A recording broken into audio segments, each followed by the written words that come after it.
This video is brought to you by Truebill. More on them in a minute.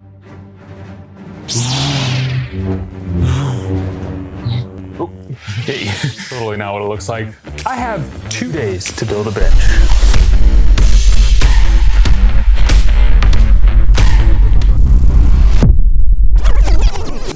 I'm the 2-month build guy, not the 2-day build guy. I'm gonna quit my bitching and get to benching.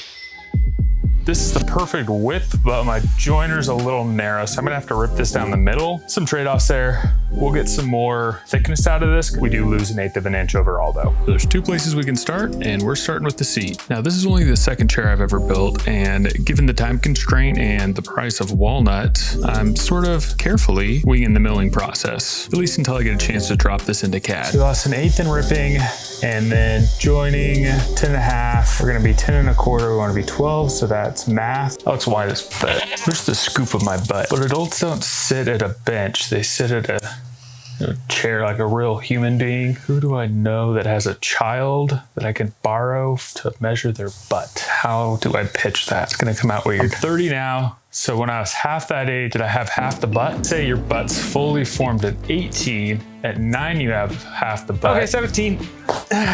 With that careful scientific approach, I think 17 inches is gonna be just perfect.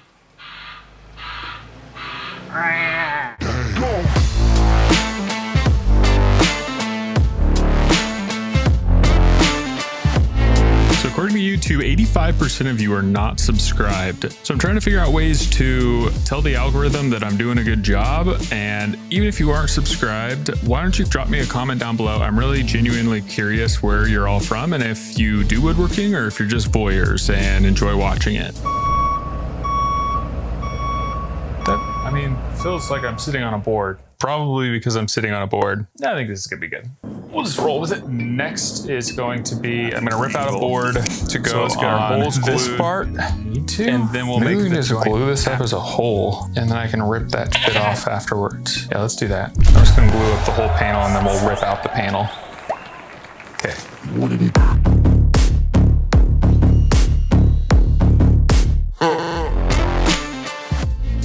Sometimes I get so caught up in complicating design that I sort of forget about the basics. So here I just wanted to make sure every joint was flawless, and for, I don't know, whatever reason, this walnut was wanting to tear out in a couple places. Hence the extra time in making sure everything is just tits. It's glueable. Let's glue it.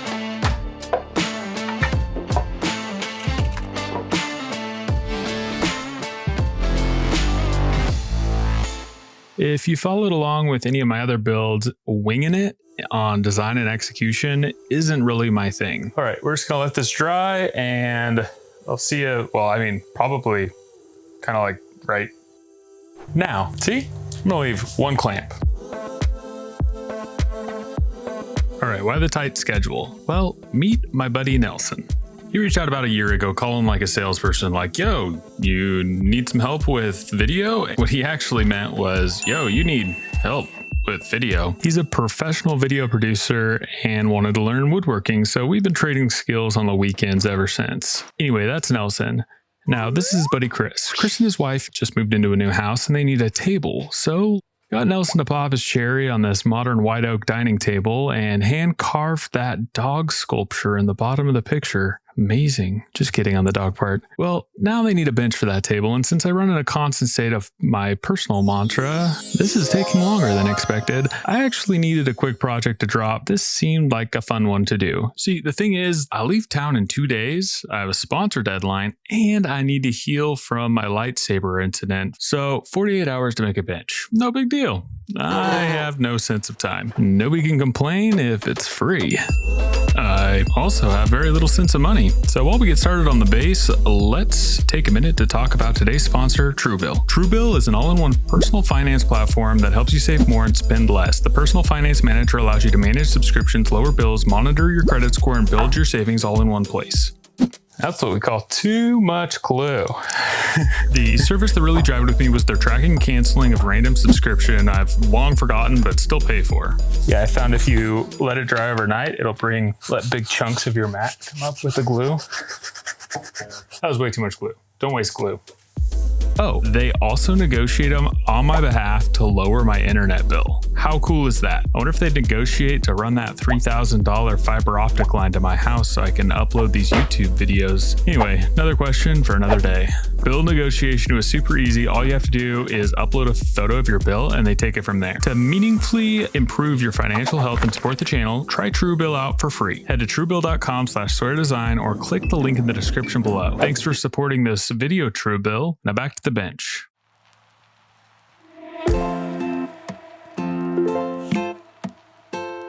Yes, I'm wearing the same shirt 2 days in a row. Don't you judge me. I change them when they smell bad, okay?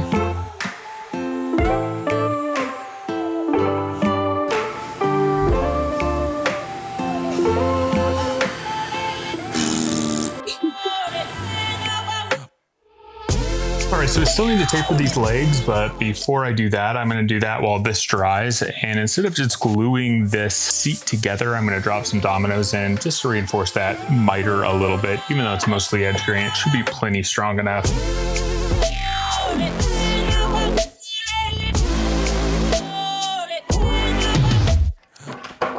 Well, shit.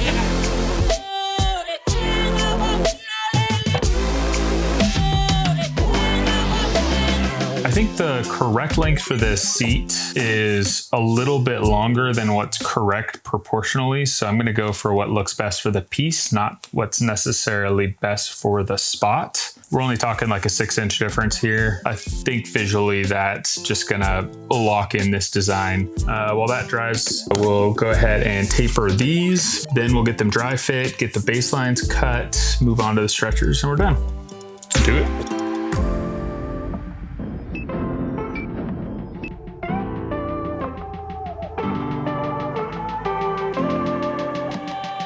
Limited by the depth of cut on the joiner, and I'm not stoked on what the taper looks like, so we're gonna rinse, lather, repeat. Basically, it'll double what that taper is now.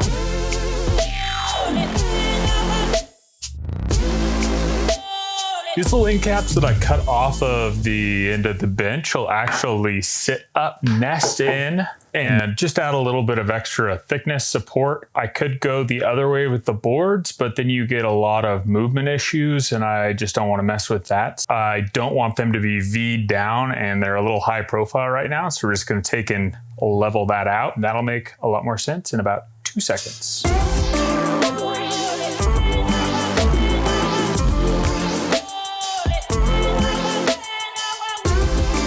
I have the most respect for chair makers. It's an interesting thing, like how much of an art, how much more of an art chair making is than regular furniture.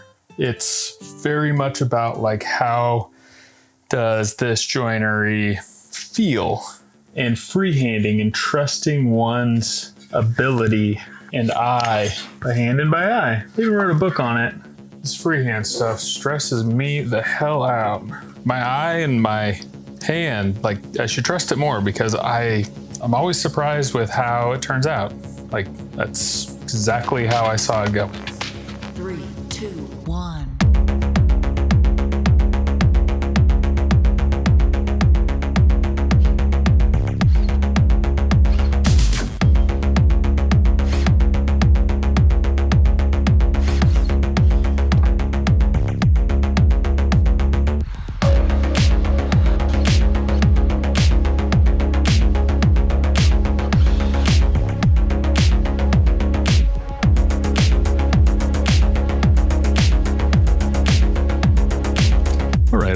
Pretty good. There's a couple of tweaks I want to make, but first let's go ahead and get these scribed to the seat. You might find that in traditional stick chair joinery, there are often tapers at the top of the legs, and legs are usually round. This is done for one very simple reason, because scribing sucks. It's super slow, but man does it look nice once it's done.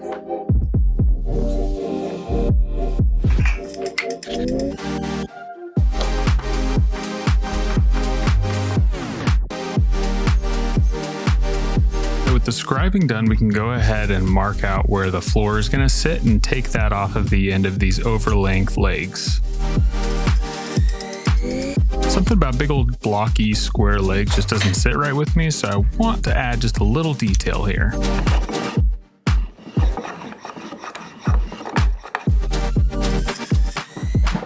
Shit. You know when someone's being boring and you tell them don't be a square? Square's boring. So let's add a little detail to the end of this.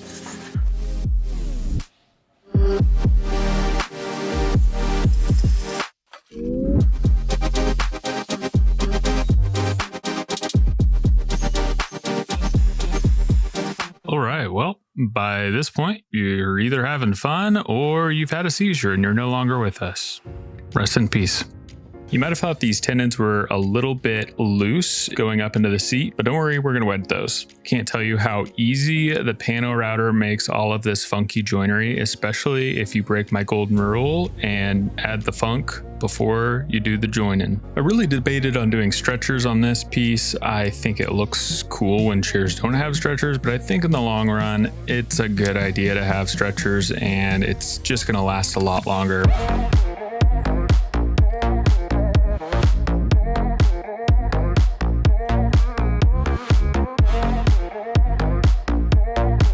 These back tenons did not come quite all the way through. I guess this is just me being lazy, but I don't want to rescribe the underside. So I'm just going to build some little caps that'll drop in that. Sorry, not sorry. And then you may have caught this while we were gluing up, but I dropped this panel on the ground and it left a couple of little dings.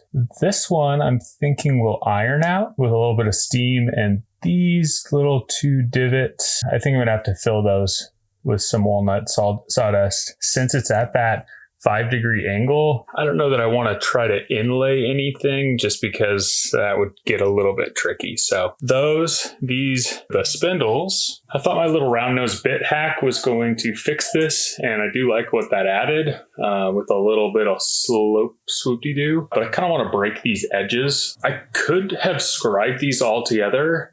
I don't know why, but having something so continuous just didn't seem right for this piece. I like that the spindles break up a little bit. I just don't like the transition of that harsh cutoff to the next spindle. So I'm just going to break over that edge. And I've got a tricky way to do that on the PantoRouter you're going to like. And then we can get glued up and we're done. You know that feeling right after Thanksgiving where like all you can do is sleep? That little rounder was just kind of boring me. So I added the step here, and let's try something different for the forward to backward ones. Now I could painstakingly sand each one of these faces. What I would rather do is just take a couple swipes with my hand plane.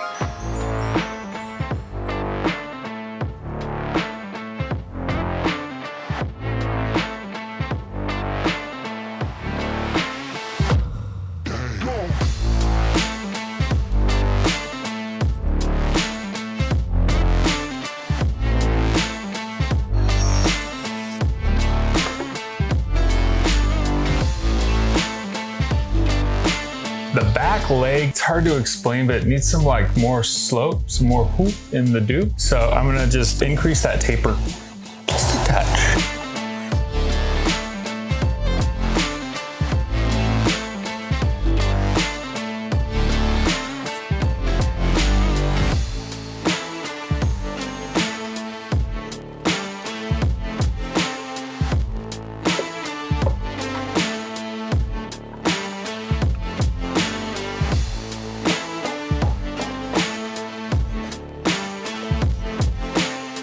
All right, we'll go ahead and let the hide glue dry here. I'm gonna come back through and pin all of the tenons for the structure system after everything's dry. We'll flush these front ones. I'll put my plugs in the back ones, and Bob's your uncle. It's a weird saying. Bob's your, are there just a lot of Uncle Bobs out there?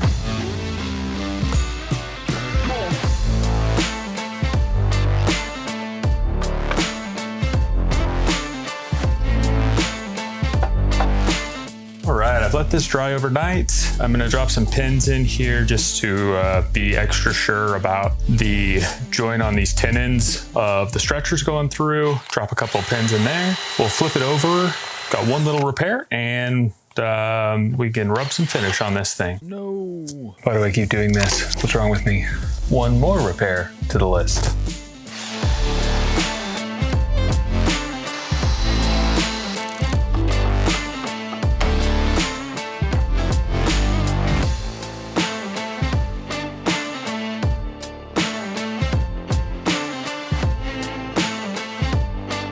Brownie points if you can spot the difference here. I don't know how, but I got one of the wedges going the wrong direction. So I just put another plug in and turned it 90 degrees, and a little tapered repair patch for that part where I blew out, and we're ready for finish. If you don't use these stop loss bags, you are not living correctly. I'll drop a link down below. So this hard wax oil finish takes one coat to kind of seal it up, and then we'll hit it with a second final coat. So I just want to say thank you so much for watching. Please do not forget to hit subscribe if you've enjoyed this. Hit that like button to let YouTube know that I'm doing a good job here. And with that, let's hear what Chris thinks about his new bench. It was a lot darker than I expected.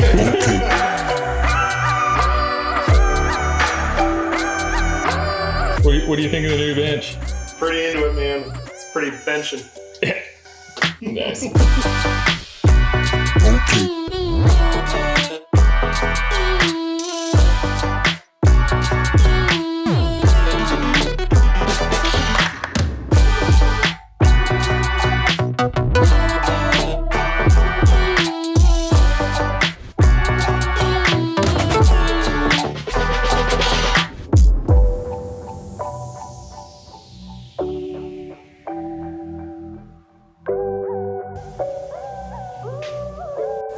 The last one of those was the best one.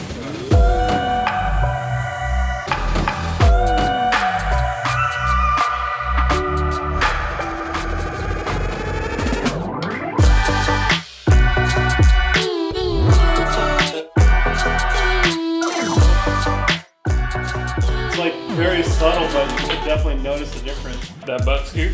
Yeah. It was a lot darker than I expected.